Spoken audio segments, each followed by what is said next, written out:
L'hydronéphrose est une infection courante caractérisée par une dilatation du rein et du système pyélo-caliciel. Il s'agit de l'anomalie la plus fréquente pouvant être détectée lors de l'échographie anténatale pendant la grossesse. Fait surprenant, 50% de ces enfants à la naissance sont considérés comme normaux, tandis que 50% peuvent présenter une cause significative.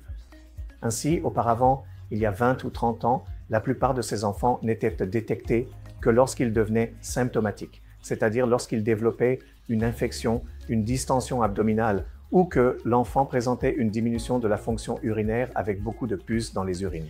Grâce au progrès de l'échographie, nous sommes désormais capables de détecter cette infection pendant la grossesse et c'est aujourd'hui la modalité la plus courante pour diagnostiquer cette condition.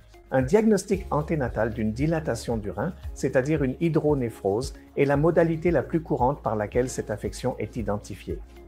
Ainsi, tous ces enfants ne nécessitent pas forcément une intervention. Mais une fois que le diagnostic nous est connu, nous devons intervenir avant que cela ne puisse endommager le rein.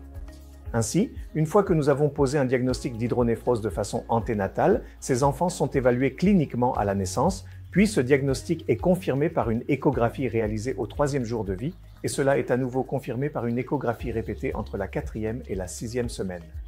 En fonction des résultats, la possibilité d'une obstruction est confirmée par la réalisation d'une scintigraphie nucléaire qui nous fournit deux informations, c'est-à-dire, premièrement, la présence ou l'absence d'une obstruction et deuxièmement, le degré de compromission fonctionnelle du rein. Ainsi, en se basant sur ces informations, à savoir si l'obstruction est unilatérale ou bilatérale, si l'obstruction est sévère ou significative et s'il y a une diminution de la fonction rénale, une décision est prise soit de conserver et d'adopter une attitude d'attente et de surveillance, soit d'opérer et d'intervenir afin de réduire les risques de dommages supplémentaires au rein après la naissance du bébé. La chirurgie pour l'hydronéphrose s'appelle la pyéloplastie, au cours de laquelle on retire le segment obstruant, puis on restaure la continuité par une anastomose large. Cela peut être réalisé par chirurgie ouverte. Cependant, à l'heure actuelle, cette intervention se fait par chirurgie mini-invasive, principalement par laparoscopie. On parle alors de pyéloplastie laparoscopique et cette intervention peut également être réalisée par chirurgie robotique chez les enfants plus âgés. La pyéloplastie laparoscopique peut être réalisée en toute sécurité, même chez les nouveau-nés, au moment où l'on diagnostique généralement cette infection et où l'on opère, c'est-à-dire entre 4 et 6 semaines, elle peut être pratiquée sans risque. L'avantage de la pyéloplastie laparoscopique est que ces enfants ont des incisions très petites.